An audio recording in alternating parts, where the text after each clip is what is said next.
الحمد لله نحمده ونستعينه ونستغفره ونؤمن به ونتوكل عليه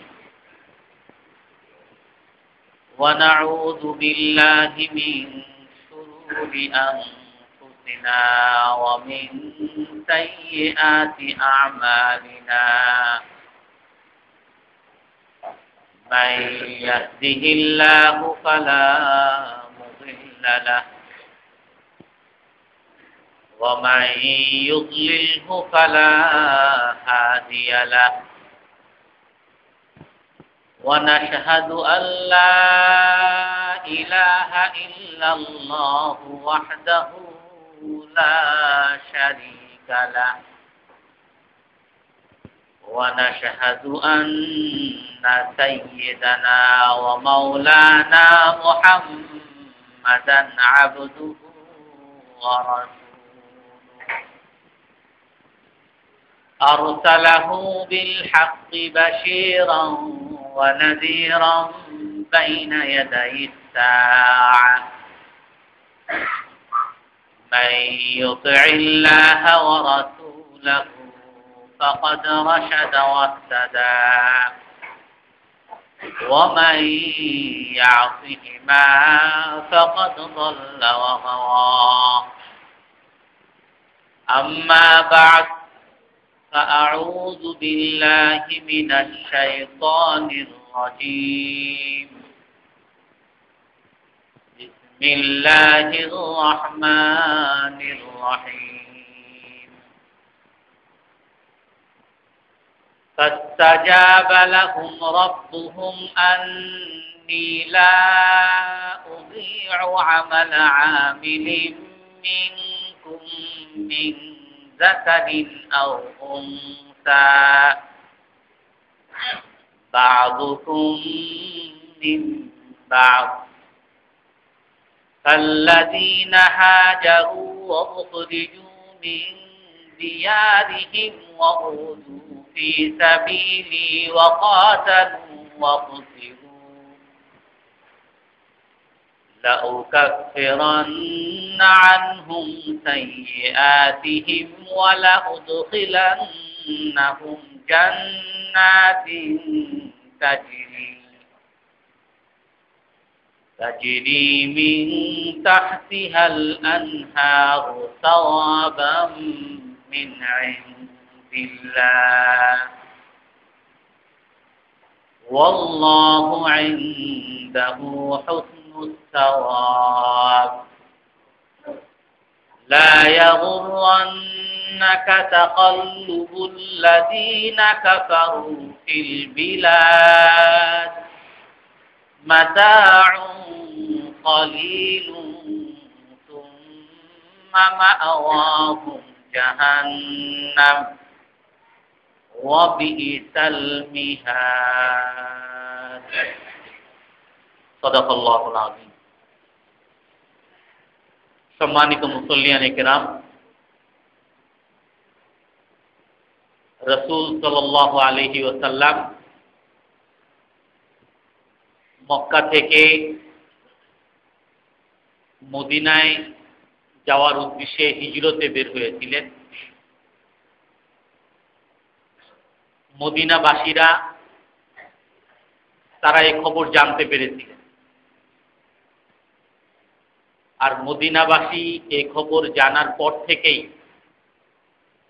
তারা অধীর আগ্রহে অপেক্ষায় ছিলেন যে কখন রাসূলুল্লাহ সাল্লাল্লাহু আলাইহি ওয়াসাল্লাম মদিনায় পৌঁছবেন এবং মদিনাবাসী রাসূলকে স্বাগত জানানোর জন্য, তাকে অভিনন্দন জানানোর জন্য তারা সবাই উন্মুখ হয়েছিলেন। হযরত আনাস বিন মালিক রাদিয়াল্লাহু আনহু বলেন যে মদিনার পাশে, মদিনার বাইরে একটা জায়গা ছিল যাকে হাররুল মদিনা বলা হতো। সেটা হলো মক্কা থেকে মদিনায় আসার রাস্তা মরুভূমি এবং পাহাড়ের মতো একটু উঁচু জায়গা। সে হাজরুল মদিনায় এসে মদিনাবাসীরা প্রতিদিন সকালবেলা অপেক্ষা করতেন যে কখন রসুল আসবেন এবং তাকে স্বাগত জানাবেন। তো হযরত আনাস বিন মালিক বলেন যে প্রতিদিন সকালবেলা আমরা যেতাম আর অপেক্ষা করতাম, আর যখন সূর্যের তাপ বেড়ে যেত, মানুষ আর সেখানে থাকাটা কষ্টকর হয়ে যেত, তখন আবার বাড়িতে ফিরে আসতো। তো এমনি ভাবে একদিন মদিনাবাসীরা সেই হাজরুল মদিনায় গিয়ে অপেক্ষায় ছিলেন, সকাল থেকে অপেক্ষায় ছিলেন। যখন মরুভূমিতে কাউকে দেখা যাচ্ছিল না, তখন ওনারা আবার ভাবলেন যে আজকেও হয়তো রাসূল এসে পৌঁছবেন না। তো সেজন্য সূর্যের তাপ বাড়ার সাথে সাথে সবাই আবার নিজ বাড়িতে চলে গেলেন। আর মদিনাবাসীদের এরকম উৎসব, মদিনাবাসীর এরকম উন্মুখ হওয়া, এরকম উত্তেজনাপূর্ণ অবস্থানে থাকা, এটা মদিনার যে ইহুদিরা ছিল তারাও দেখতেছিল, তারাও অপেক্ষায় ছিল যে কখন তাদের এতদিনের কাঙ্ক্ষিত লোক কখন আসে। এক ইহুদি সে উঁচু এক জায়গায় কাজ করতেছিলেন, কোনো এক রিওয়ায়াতে আছে সে খেজুর গাছে কাজ করতেছিলেন। তো সেই ইহুদি সেখানে দেখতে পেল মরুভূমির মধ্যে দুইজন লোক দেখা যায়। আর সে দেখে ইহুদি বুঝে ফেলল এই হলো সেই ব্যক্তি যার অপেক্ষায় মদিনাবাসীরা, মদিনার মুসলমানরা প্রতিদিন এখানে অপেক্ষা করে। আর এটা দেখেই সেই উপর থেকেই সে জোরে চিৎকার মারা শুরু করলো, হাযা জাদ্দুকুম কদ জাআ, হাযা জাদ্দুকুম কদ জাআ ইয়া মাশারাল আরব। হে মদিনাবাসী, হে মদিনাবাসী, এই যে তোমাদের দাদা চলে আসছে। দাদা মানে হলো যার অপেক্ষায়, মুরব্বী যার অপেক্ষায় ছিলেন যে তোমাদের পিতা, তোমাদের রাসূল চলে আসছে, এই কথা ঘোষণা দিতেছে। এই ঘোষণা শোনার পরে হযরত আনাস বিন মালিক বলেন আমি তখন ছোট ছিলাম, তখন আমি কিছু ছেলে পেলেদের সাথে খেলাধুলা করতেছিলাম। এই কথা শোনার পরে মদিনাবাসীরা যে যেখানে আছে সেখান থেকেই, যে কর্মক্ষেত্রে আছে সেখান থেকে, যে বাসায় আছে বাসার থেকে, যে বাইরে আছে দোকানে আছে, যে যেখানে ছিল সেখান থেকেই এই কথা বলতে বলতে বের হয়েছে, কদ জাআ মুহাম্মদ, কদ জাআ মুহাম্মদ, মুহাম্মদ সাল্লাল্লাহু আলাইহি ওয়াসাল্লাম এসেছে, মুহাম্মাদের আগমন ঘটেছে, এই কথা বলতে বলতে বের হচ্ছে। আর হযরত আনাস বলেন যে আমি কিছু ছেলেদের সাথে খেলাধুলা করতেছিলাম, এই কথা যখন শুনলাম আমরাও দৌড়ানো শুরু করলাম। আমরা দৌড়াচ্ছি আর আমরাও বলতেছি, সবাই বলতেছে আমরাও বলতেছি, কদ জাআ মুহাম্মদ, কদ জাআ মুহাম্মদ, দৌড়াচ্ছি কিন্তু আমরা কিছুই বুঝতে পারতেছি না, আমরা ছোট। সবাই বলতেছে যে মুহাম্মদ সাল্লাল্লাহু আলাইহি সাল্লামের আগমন ঘটেছে, আমরাও বলতেছি, দৌড়াচ্ছি। দৌড়াতে দৌড়াতে ওই হাজরুল মদিনায় আমরা পৌঁছে গেছি। তখন মদিনা থেকে প্রায় 500 লোক, নারী পুরুষ, তারা তাদের ঘর বাড়ি থেকে বের হয়ে গেছে রসুলকে স্বাগত জানানোর জন্য। তো সবাই যখন গেছেন তখন সবাই দেখলেন, আনাস বিন মালিক বলেন যে আমরা দেখলাম একটা গাছের নিচে বসেছিলেন দুইজন লোক। তো এখন সবাই যাচ্ছে আর সবাই তালাশ করতেছে কে নবী, কে মুহাম্মদ সাল্লাল্লাহু আলাইহি সাল্লাম। দুইজন, ওখানে তো হযরত আবু বকর আর হযরত রাসূলুল্লাহ সাল্লাল্লাহু আলাইহি সাল্লাম। সবাই, কেউ তো চিনেন না, সবাই শুনতেন এতদিন কিন্তু কেউ তো চিনেন না।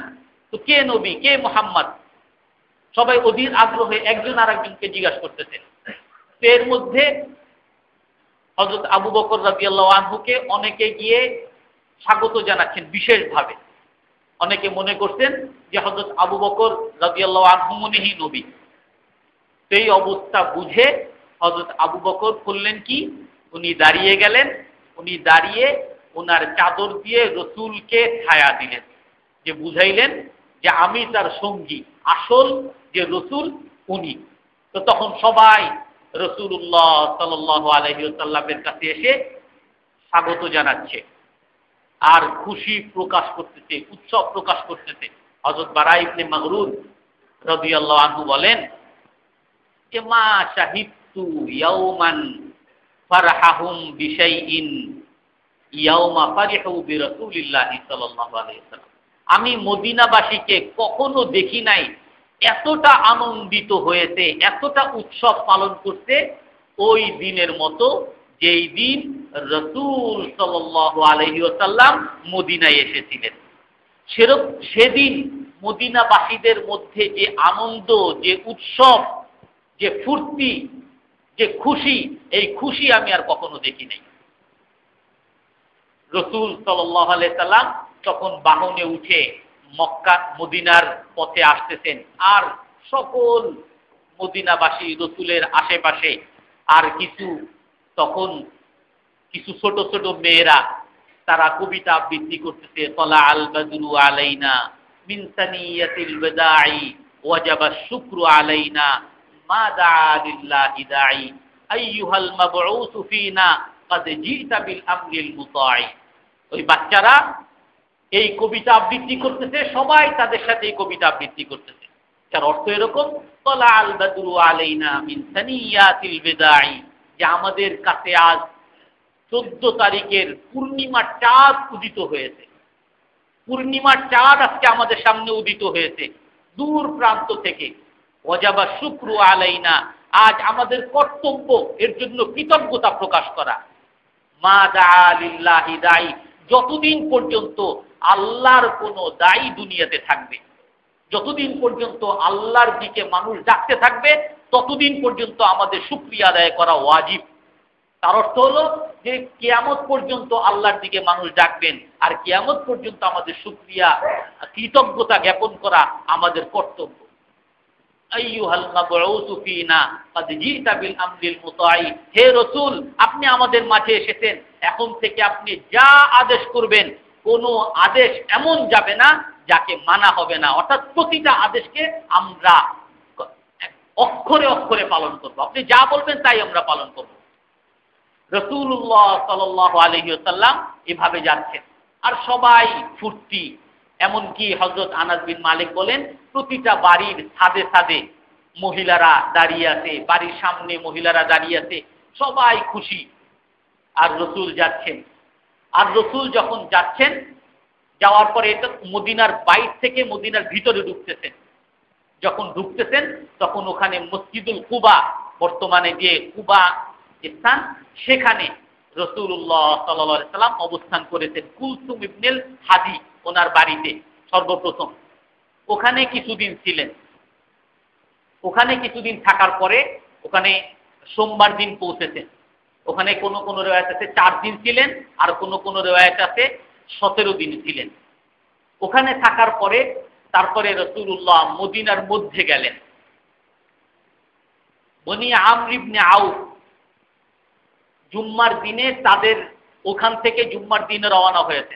তো পথিমধ্যে আমর ইবনে আউফের গোত্রের ওই এলাকার মধ্যে, মদিনার মধ্যে তখন 9টা বড় বড় গোত্র ছিল। আর গোত্র মানে হলো এক এক গোত্রের জন্য এক একটা এলাকা, এক একটা গ্রাম, এরকম 9টা গ্রাম ছিল। তো রাসূলুল্লাহ এক প্রান্ত থেকে যখন যাচ্ছেন, তো আমর ইবনে আউফের গোত্রের মধ্যে যখন পৌঁছেন, তখন জুম্মার নামাজের সময় হয়ে যান। আর তখনই আল্লাহর রাসূল ওই সর্বপ্রথম ইসলামের ইতিহাসে সর্বপ্রথম জুম্মার নামাজ সেখানে আদায় করেন। তারপরে সেখান থেকে রওয়ানা হন।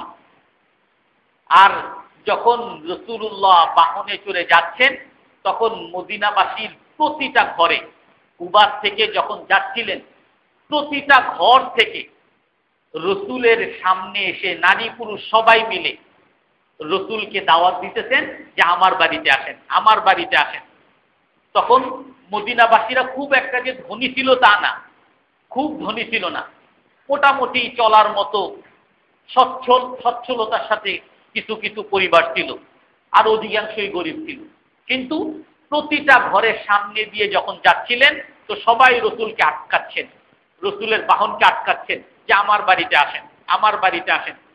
তখন রসুলুল্লাহ এই ভিড় দেখে রসুলুল্লাহ বললেন কি, খাল্লু সাবিলাহা ফা ইন্নাহা মা'মুরা, এই উটকে ছেড়ে দাও, কারণ এই উটকে আল্লাহ আদেশ করে দিয়েছেন কোথায় এ থামবে। এই উট আল্লাহর নির্দেশে এ থামবে। তোমরা যতই টানাটানি করো সেখানে আমার থাকার অবস্থানের জায়গা না, আমার অবস্থানের জায়গা আল্লাহ তাআলা নির্ধারণ করে রাখছেন, এই উটকে তোমরা ছেড়ে দাও। তারপরও মদিনাবাসীদের মনের তাদের কষ্ট, তাদের চাওয়া চাহিদা পূরণ হচ্ছিল না, তারপরও রসুলকে টানাটানি করতেছিলেন যে আমার বাড়িতে আসেন, যে বাড়ির সামনে দিয়ে যাচ্ছেন আমার বাড়িতে আসেন, আমার বাড়িতে আসেন। তো এইভাবে ওই উট যেতে যেতে বনি নাজ্জার, নাজ্জার গোত্র, নাজ্জার এলাকা, নাজ্জার গোত্রের যে গ্রাম, সেই গ্রামের মধ্যে গিয়ে এক জায়গায় বসে পড়ে। ওই উট বসে পড়ে। ওই উট বসার পরে রাসূলুল্লাহ তখন ওই উট থেকে নামেন নাই। তো না নামার ফলে ওই উট আবার দাঁড়িয়ে গেল। দাঁড়ানোর পরে আবার কিছু সামনে, আরেকটু সামনে গেল। সামনে যাওয়ার পরে উট এদিক ওদিক তাকিয়ে আবার ওই আগে যেখানে বসেছিল সেখানেই আবার চলে আসে। আবার যখন সেখানে এসে বসে গেছে উট, তখন রাসূলুল্লাহ সাল্লাল্লাহু আলাইহি ওয়াসাল্লাম নেমে গেছেন আর বললেন যে এটাই হলো আমার স্থান, আল্লাহ তাআলার নির্দেশে আমার অবস্থানের জায়গা হলো এটা। আর যেটা এখন বর্তমানে মসজিদে নববী, মদিনা শরীফের যে মসজিদে নববী যেটা, সেই স্থানেই ওই উটটা থেমেছিল। তো রাসূলুল্লাহ যখন ওখানে নামলেন তখন ওইখানের আর ওই গোত্রটা, বনি নাজ্জার গোত্রটা মূলত রাসূলুল্লাহর মামার গোত্র, রাসূলুল্লাহর মায়ের ভাইয়ের গোত্র, মামার গোত্র। তো আল্লাহ তাআলা হয়তো রসুলের মামা বংশকে একটু সম্মান প্রদর্শন করতে চেয়েছিলেন, এই জন্যই হয়তো ওই স্থানে আল্লাহ রসুলকে অবস্থান করার জন্য হয়তো আদেশ করেছেন। তো ওখানে যখন রসুল নামলেন তখন ওই এলাকার গ্রামের প্রতিটা বাড়ি থেকে এখন রসুলকে সবার বাড়িতে নিতে চায় যে আমার বাড়িতে আসেন, এখন তো এখানে আপনার নামার স্থান ঠিক হইল, এখন আমার বাড়িতে আসেন, আমার বাড়িতে আসেন, আমার বাড়িতে আসেন। এর মধ্যে হযরত আবু আইয়ুব আনসারী রাদিয়াল্লাহু আনহু রসুলের বাহনকে, ওই উটকে নিয়ে তার বাড়িতে নিয়ে গেছে। আর ওই উটের যে রশি ছিল, ওই রশি আসাদ ইবনে জুরারা রাদিয়াল্লাহু আনহু ওনার বাড়িতে নিয়ে গেছে।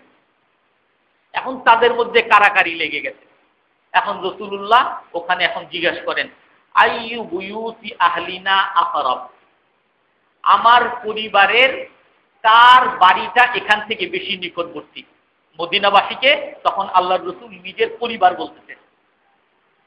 মদিনাবাসী আল্লাহর রসুলের কোনো আত্মীয়তার সম্পর্কে কোনো পরিবার না, কিন্তু মুসলমান হিসাবে পরিবার। এই জন্য আল্লাহ রসুল বলতেছেন যে আমার পরিবারের কোন বাড়িটা এখান থেকে বেশি নিকটবর্তী, বেশি কাছে। তখন হযরত আবু আইয়ুব আনসারী রাদিয়াল্লাহু আনহু বললেন যে আমার বাড়ি, এবং তার স্ত্রী উম্মে আবু আইয়ুব সেও বললেন যে আমার বাড়ি। যখন নাকি এটা সাব্যস্ত হলো যে ওই স্থানের চেয়ে নিকটবর্তী স্থান হলো, নিকটবর্তী বাড়িটা হলো হযরত আবু আইয়ুব আনসারী রাদিয়াল্লাহু আনহুর বাড়ি, তখন আল্লাহর রাসূল বললেন হাইয়্যি লানা মাকিলা, যাও তোমার বাড়িতে আমার থাকার ব্যবস্থা করো। তো তখন উনি রাসূলুল্লাহর জন্য থাকার ব্যবস্থা করলেন। ওনার বাড়িটা দোতলা ছিল, নিচতলা আর দোতলা। তখনকার কাঠের, আমাদের দেশেও অনেকের দেশেই আছে যে কাঠের দোতলা বাড়ি থাকে, যে নিচতলা আর দোতলা, অনেক সময় মাটিরও দোতলা বাড়ি থাকে। খুব সাধারণের মধ্যে, সিম্পলের মধ্যে দোতলা বাড়ি। তো তখন রাসূলুল্লাহ যখন ওই বাড়িতে পৌঁছেন, তো তখন তারা বলতেছেন, ইয়া রাসূলুল্লাহ আমার বাড়ি তো দুইতলা, এখন আমরা চাচ্ছি, হযরত আবু আইয়ুব এবং উম্মে আইয়ুব স্বামী স্ত্রী দুজন আল্লাহ রসুলের কাছে আবদার করতেছেন, হে আল্লাহ রসুল বাড়ি তো আপনার, আমরা চাচ্ছি আপনি দোতলায় থাকেন আর আমরা নিচতলায় থাকি। কারণ আপনি নিচতলায় থাকবেন আর আমরা দোতলায় থাকবো, এটা আমাদের কাছে, আপনার উপরে থাকবো, এটা আমাদের কাছে সহ্য হবে না, আমাদের কাছে ভালো লাগবে না। তো আপনি দোতলায় থাকেন, আমি নিচতলায় থাকি, আমরা নিচতলায় থাকি। তখন আল্লাহ রসুল বললেন, আনির ফিক বিনা অবিমান ইয়াগশানা আন আকুনা ফিস সুফলা, যে দেখো আমি তো থাকি, আমার কাছে অনেক সময় ফেরেশতারা আসে, আমার কাছে ওহী আসে, তো এই জন্য আমাকে যদি নিচতলায় দাও তাহলেই আমার জন্য সুবিধা হবে এবং আমার কাছে যারা আসা যাওয়া করে তাদের জন্য সুবিধা হবে। দোতলায় থাকলে আমার কাছে যারা আসা যাওয়া করে তাদের ভারে হয়তো দোতলা ভেঙেও যেতে পারে, কারণ রসুলের কাছে যখন ওহী আসতো রসুলের ওজন অনেক বেড়ে যেত। হযরত আয়েশা রাদিয়াল্লাহু তাআলা আনহার এক রিওয়ায়াত আছে, উনি বলেন যে একবার আল্লাহর রসুল আমার কোলের উপরে শুয়েছিলেন, রসুলের কাছে ওহী আসছে, যখন ওহী আসতেছে তো তখন রসুলের মাথা আমার কোলে যে ছিল, মাথা এত ভারী হয়ে গেছিল যে মনে হচ্ছে রসুলের ওই মাথার ভারের কারণে আমার পা দুই টুকরো হয়ে যাচ্ছে, এত ওজন বেড়ে যাচ্ছে। তো এই জন্য রসুল বললেন যে আমাকে তোমরা নিচতলায় দাও। তো রসুল নিচতলায় রইলেন। হযরত আবু আইয়ুব আনসারী রাদিয়াল্লাহু আনহু উনি বলেন যে যখন রাত হলো, ঘটনা চক্রে ওনাদের দোতলায় একটা পানির মটকা ছিল, পানির কলসি, পানি রাখতো, পানির কলসি ছিল। তো ওই পানির কলসিটা ফেটে গেল, ফুটো হয়ে গেছে। এখন ওই পানি পড়া শুরু করছে, রসুল হলেন নিচে, এখন ওই ফোঁটা পানি দোতলা থেকে গড়িয়ে নিচতলায় পড়ে যাবে আর রসুলের কষ্ট হবে। এই জন্য হযরত আবু আইয়ুব রাদিয়াল্লাহু আনহু বলেন কি যে আমার স্ত্রী উম্মে আইয়ুব উনি করলেন কি, আমাদের যে তোশক ছিল আমরা দুইজন মিলে এই তোশক দিয়ে ওই যে পানি পড়তেছে ওই তোশক দিয়ে ওই পানি আমরা ছেঁচে ফেলতেছি আর নিংড়িয়ে বাইরে ফেলতেছি। সারা রাত আমরা এভাবে ওই পানি শুধু মুছছি, যে পানি মশকা থেকে কলসি থেকে পড়তেছিল সারা রাত ধরে আমরা ওই পানি মুছেছি, যাতে ওই পানির কোনো ফোঁটা নিচতলায় না গিয়ে রসুলকে যেন কোনো কষ্ট না দেয়। সাহাবারা হযরত আবু আইয়ুব আনসারী সারা রাত এবং ওনার স্ত্রী, ওনার পুরো পরিবার সারা রাত জেগেছিলেন যাতে রসুলের একটু সামান্য কষ্ট না হয়। রাসূলুল্লাহ সাল্লাল্লাহু আলাইহি সাল্লাম যখন ওখানে ছিলেন, হযরত যায়েদ ইবনে সাবিত বলেন যে আমার মা আমাকে খাবার নিয়ে পাঠাইলো, যে আমরা খুব একটা সচ্ছল পরিবার ছিলাম না, আমার মা আমাকে রুটি আর একটু দুধ দিয়ে রুটি মাখা একটা পেয়ালার মধ্যে দিল, আমি রসুলের কাছে নিয়ে গেলাম, নিয়ে গিয়ে বললাম ইয়া রাসূলুল্লাহ আমার মা এই খাবার আপনার কাছে পাঠিয়েছেন। তো রাসূলুল্লাহ গ্রহণ করে বললেন বারাকাল্লাহু ফিকা ওয়া ফি উম্মিকা, আল্লাহ তাআলা তোমার মধ্যেও বরকত দান করুক এবং তোমার মায়ের মধ্যেও বরকত দান করুক।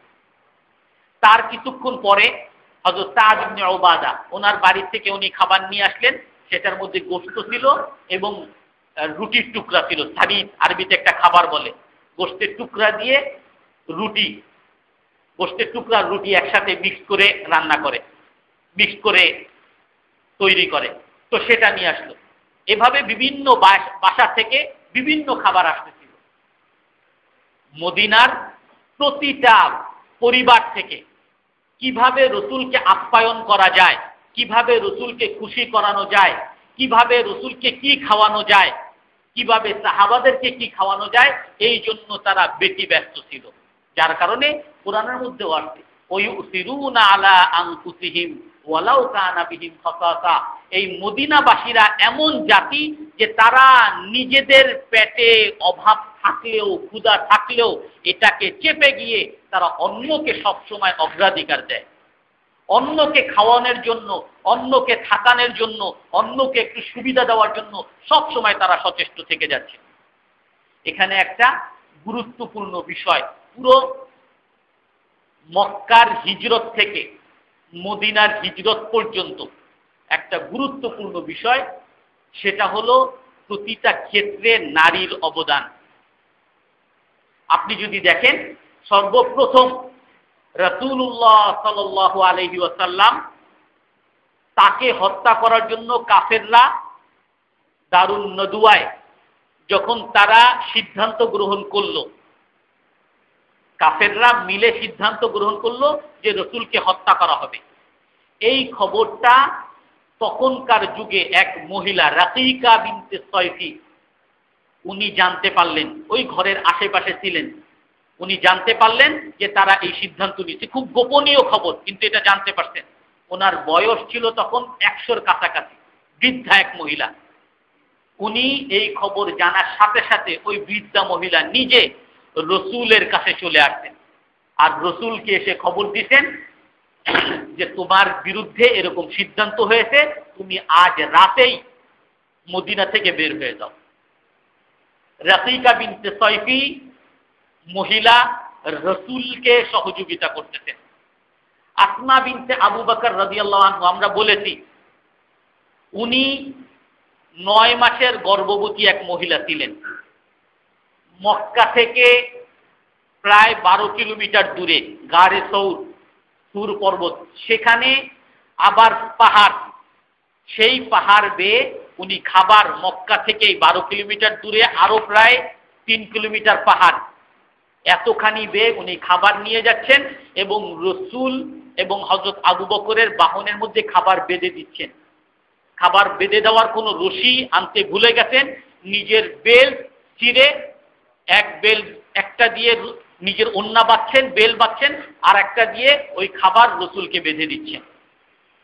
ওনার বাড়িতে আবু জেহেল আসতেছে যে তোমার বাবা কোথায়, জানে যে তারা এখন অত্যাচার করবে, নারীদেরকে অত্যাচার করবে। আরবদের মধ্যে একটা বড় গুণ ছিল যে তারা নারীদেরকে কখনো অত্যাচার করতো না। রসুলকেও রাতে আক্রমণ করে নাই, কারণ তারা ইচ্ছা করলে রাতে আক্রমণ করতে পারত, কিন্তু আক্রমণ করে নাই যে মানুষ বলবে যে আমরা নারীদের উপরে রাতের অন্ধকারে আক্রমণ করছি, এজন্য তারা রাতে আক্রমণ করে নাই। তারপরও হযরত আসমা রাদিয়াল্লাহু আনহা যখন বলতেন আমি জানি না, আসলেই জানতেন না কোথায় গেছেন, তখন আবু জেহেল তাকে এত জোরে মারতেন, এত জোরে আঘাত করতেন যে তার কানের দুল ছিঁড়ে গেছে, কান ছিঁড়ে গেছে। হযরত আসমা রাদিয়াল্লাহু আনহা ওনার দাদা ওনার কাছে আসতেন, জিজ্ঞেস করতেছেন, উনি তখনও কাফের, যে তোমার বাবা তো তোমাদেরকে সবসময় কষ্ট দেয়, যা টাকা পয়সা ছিল সবই তো নিয়ে গেছেন। আসলেই হযরত আবু বকরের কাছে তখন 5000 দিরহাম ছিল, এই 5000 দিরহাম পুরোটাই রাসূলুল্লাহর সেবার জন্য নিয়ে গেছেন, বাড়িতে কিছুই রেখে যান নাই। ওনার দাদা আসছেন, আমার তো মনে হয় আবু বকর তোমাদের জন্য কিছুই রেখে যায় নাই, তোমাদেরকে ধ্বংস করে দিয়ে গেছে। তাকে সান্ত্বনা দেওয়ার জন্য উনি ইটের টুকরা একটা থলির মধ্যে ভরে সেই থলিটাকে ওই অন্ধ দাদার হাতে দিয়ে বলেন যে দেখেন এই যে কত স্বর্ণ মুদ্রা আমাদের জন্য রেখে গেছেন। আর হযরত আবু বকরও বলেছিলেন যে তোমার দাদা এরকম আসবে, এই ইটের টুকরাগুলো দিয়ে তাকে সান্ত্বনা দিও। এই জন্য তার দাদাকে সান্ত্বনা দিতেছেন যে দেখেন এই যে আমার বাবা এই যে কতগুলো এই থলিয়া রেখে গেছে, এটা দিয়ে সান্ত্বনা দিচ্ছেন। পথিমধ্যে যখন উম্মে মাবাদ তার এলাকায় যাচ্ছেন, তাকে বলতেছেন তোমার কোনো খাবার দাবার আছে কিনা। উনি বলেন লাউ কানা ইনদানা শাইউন মা আওয়াযাকুমুল কুরা, আমাদের কাছে যদি কিছু থাকতো আমাদের কাছে কিনতে হতো না, আমরা এমনিই তোমাদের মেহমানদারি করতাম, সবসময় তোমাদের মেহমানদারি করি। ওনার রসুল যাওয়ার পরে ওনার কাছে তল্লাশির দল আসছে যে তোমরা কি কোনো কুরাইশের 2 জন লোককে দেখছো কিনা। তখন বলে আমরা তো কোনো কুরাইশের লোক সম্পর্কে এই বছরের আগে কখনো শুনি নাই। মিথ্যা বলেন নাই, এই বছরের আগে কুরাইশ লোক সম্পর্কে কখনো শুনি নাই, আগে শুনি নাই, এখন শুনছি। উম্মে মাবাদ রাদিয়াল্লাহু আনহু ওনার সহযোগিতা করতেছেন। মদিনায় পৌঁছেছেন, প্রতিটা বাড়ি থেকে রসুলকে কিভাবে সহযোগিতা করে যায়, রসুলকে কিভাবে আপ্যায়ন করা যায়, প্রতিটা নারী এর জন্য প্রস্তুতি রসুলের সামনে উপস্থাপন করতেছেন। উম্মে আইয়ুব রাদিয়াল্লাহু আনহা সারা রাত নিজে না ঘুমিয়ে রসুলকে সেবা করার জন্য কষ্ট করে যাচ্ছে। নারীরা যদি ইসলামের সেবা না করত তো কখনোই ইসলাম পরিপূর্ণ হতো না। নারীদের অংশগ্রহণ ছাড়া, অবদান ছাড়া কখনোই সম্ভব না। আমরা এখন আমাদের যুগের সাথে যদি আমরা একটু মিলাই, আমরা দেখি এক যুগে আমরা দেখতাম আমাদের বাড়িতে ওই দেশ থেকে যত মানুষের অসুখ হতো আমাদের বাসায় আসতো। ওই চিনি না জানি না এলাকার গ্রামের ওই দূরের অসুখ হচ্ছে, ডাক্তার দেখাবে, বাসায় 2-3 মাস থাকতেছে। কয়েকদিন আগে আমাদের সেক্রেটারি সাহেব একদিনই বলছিলেন যে আমাদের বাসাটা আগে হোটেল ছিল, পুরো সিরাজগঞ্জের যত লোক আমাদের সিরাজগঞ্জের লোক হইলেই হইতো, বাস আসতো এখানে, মাস 2 মাস 3 মাস থাকতো, খাইতো, আমাদের তাদের জন্য আলাদা রুমই ছিল। আর এখন যদি কোনো একজন মেহমান আমার বাসায় গিয়ে বলি যে এরকম বাড়ির থেকে অসহায়, তাদের থাকার কোনো জায়গা নাই, আমাদের ড্রয়িং রুমটা একটু ছেড়ে দেই, বা আমাদের ওই চিলড্রেন রুমটা একটু ছেড়ে দেই, বা ওইখানে যদি তাদেরকে একটু থাকার ব্যবস্থা করি, তো আমি নিজেকে নিজে প্রশ্ন করি আমার পরিবারের কয়জন এজন্য প্রস্তুত থাকবে। আমি যদি আমার নিজের উপার্জন থেকে কিছু যদি আল্লাহর জন্য দিতে চাই, 5,000 টাকা প্রতি মাসে ইনকাম, আমি যদি আমার স্ত্রীকে, আমার পরিবারকে বলি তার কিছু অংশ আমি আল্লাহর রাস্তায় দিতে চাই, তো আমি নিজেকে নিজে প্রশ্ন করি কয়জন দেওয়ার জন্য প্রস্তুত আছে। আমাদের নারীরা ইসলাম সম্পর্কে, চরিত্র সম্পর্কে, ভালো আচরণ সম্পর্কে সচেতন না। আমরাও বলি না, আর ইসলাম সম্পর্কে তো এমনি সচেতন না, তারা ইসলামকে আরো বিরোধী মনে করে, শত্রু মনে করে। আমরা নারীদেরকে সচেতন করি না, ইসলাম সম্পর্কে বলি না, কিন্তু আমরা বলি না, কিন্তু শয়তান বসে নাই।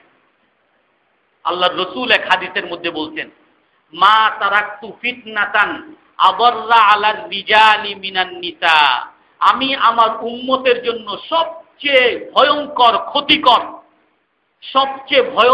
ক্ষতিকর আমার উম্মতের জন্য যেই বিষয়টা রেখে গেছি সেটা হলো নারী।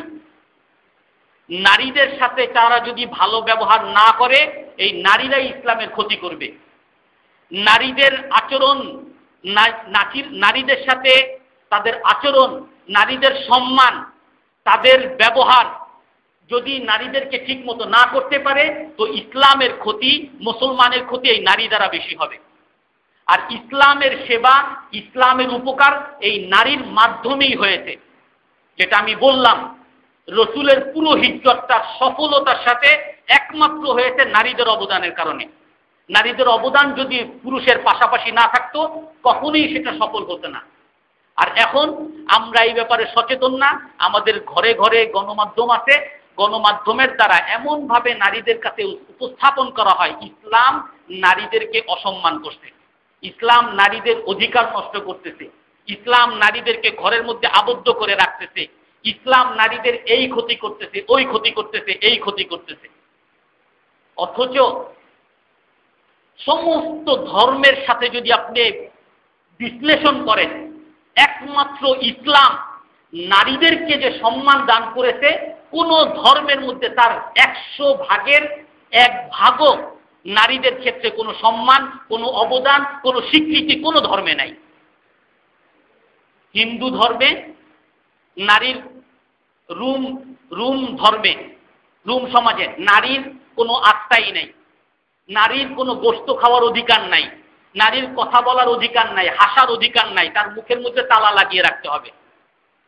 হিন্দু ধর্মে নারীর নিজস্ব কোনো স্বকীয়তা নাই, তার নিজস্ব কোনো ক্ষমতা নাই। খ্রিস্টান ধর্মে, ইহুদি ধর্মে নারীরা হলো অপবিত্র, নারীরা হলো সমস্ত পাপের মূল। বৌদ্ধ ধর্মে নারীদের সাথে যেই সম্পর্ক রাখবে সেই নষ্ট হয়ে যাবে। আর ইসলাম, নারী পুরুষের মধ্যে কোনো পার্থক্য নাই। ইয়া আইয়ুহান নাসু ইন্না খালাকনাকুম মিন যাকারিন ওয়া উনসা, হে মানব জাতি, আমি তোমাদেরকে সৃষ্টি করেছি নারী পুরুষ থেকে। নারী পুরুষ সমান সৃষ্টির মধ্যে, নারী পুরুষ সমান ইবাদতের মধ্যে। পুরুষকে যেভাবে 5 ওয়াক্ত নামাজ পড়তে হবে, নারীকে সেরকম 5 ওয়াক্ত নামাজ পড়তে হবে। পুরুষকে যেরকম যাকাত দিতে হবে, নারীকে যাকাত দিতে হবে। পুরুষের উপর যেরকম হজ ফরজ, নারীর উপরে হজ ফরজ। পুরুষকে যেরকম সদকা করতে হবে, রোজা রাখতে হবে, ইবাদত করতে হবে, কোরআন তেলাওয়াত করতে হবে, নারীকেও সেরকম করতে হবে।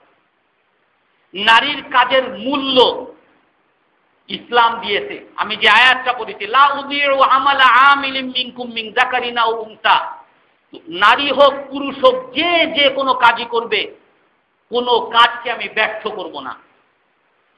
পুরুষ যদি নামাজ পড়ে তাহলে এটা আল্লাহর কাছে কবুল হবে, আর নারীরা যদি নামাজ পড়ে তাহলে সেটা কবুল হবে না, এরকম কোনো কথা ইসলামে নাই। পুরুষ যদি আল্লাহর কাছে দোয়া করে সেটা কবুল হবে, আর নারী করলে কবুল হবে না, এরকম কোনো কথা নাই। নারীর অধিকার, লিররিজালি নাসীবুম মিম্মা ইকতাসাবু ওয়া লিন-নিসাই নাসীবুম মিম্মা ইকতাসাবনা। পুরুষ যা উপার্জন করবে, এই উপার্জনের মধ্যে একমাত্র পুরুষেরই ক্ষমতা। পুরুষ সেটা কাউকে দিতে পারে, সেটা দিয়ে কিছু কিনতে পারে, বেচতে পারে, সব কিছু সঠিক। এমনিভাবে নারীও যা উপার্জন করে এটা একমাত্র তার সম্পদ। এটা নারী উপার্জন করতে বলেই স্বামী সব নিয়ে দিবে, এরকম কোনো ইসলামে নাই। এটা একমাত্র নারী। নারী কেনা বেচা করলে যেটা হবে না, এরকম কোনো কথা নাই। নারী কাউকে উপহার দিলে সেই উপহার গ্রহণ হবে না, এরকম কোনো কথা নাই। শিক্ষা নারী পুরুষ সমান। পুরুষকে যেভাবে বলা হয়েছে শিক্ষা ফরজ, নারীকেও বলা হয়েছে শিক্ষা ফরজ। তলাবুল ইলমি ফারিদাতুন আলা কুল্লি মুসলিমিন ওয়া মুসলিমা। শিক্ষা করা, ইলমে দ্বীন শিক্ষা করা মুসলমান পুরুষ নারী উভয়ের জন্য ফরজ। দাওয়াত, ইসলামের সেবা পুরুষের জন্য যেরকম ফরজ, নারীর জন্য সেরকম ফরজ। ইয়া আইয়ুহাল্লাযীনা আমানু, হে মুমিনরা, নারী হও পুরুষ হও, কু আনফুসাকুম, নিজেকে জাহান্নাম থেকে বাঁচাও, তোমাদের পরিবারকে জাহান্নাম থেকে বাঁচাও। পুরুষ তাকে জবাবদিহি করা হবে আনবাইতিহা, তার ঘর সম্পর্কে, তার স্ত্রী সম্পর্কে, তার পরিবার সম্পর্কে। ওয়াল মারআতু, আল্লাহ রাসূল স্পষ্ট করে বলেন, ওয়াল মারআতু রাইয়াতুন ফি বাইতি, নারীকেও জিজ্ঞাসা করা হবে। নারীও একজন রাজা, তাকেও জিজ্ঞাসা করা হবে তার স্বামীর ঘর সম্পর্কে, তার সন্তান সম্পর্কে। সন্তানকেও যদি গুনাহ করে, সন্তানকেও যদি পাপ করে, তো সেই পাপের জন্য ওই মাকেও জিজ্ঞাসা করা হবে। কাফা বিল মারই ইসমান আন ইউদাইয়া মা ইয়াকুল, মানুষ পাপী হওয়ার জন্য এটাই যথেষ্ট, যাকে সে ভরণ পোষণ করতেছে তাকে নষ্ট করা, তাকে দেখভাল না করা। আপনার পরিবারের মধ্যে যারা আছে, আপনার স্ত্রী হোক, আপনার ছেলে মেয়ে হোক, তারা যদি নষ্ট হয় তাহলে আপনি পাপী হওয়ার জন্য যথেষ্ট। আল্লাহ রসুলের হাদিস, মুসলিম শরীফের হাদিস। এই জন্য নারীর অবদান ইসলামের মধ্যে অনস্বীকার্য। নারীর সম্মানের ক্ষেত্রে দুজন সমান।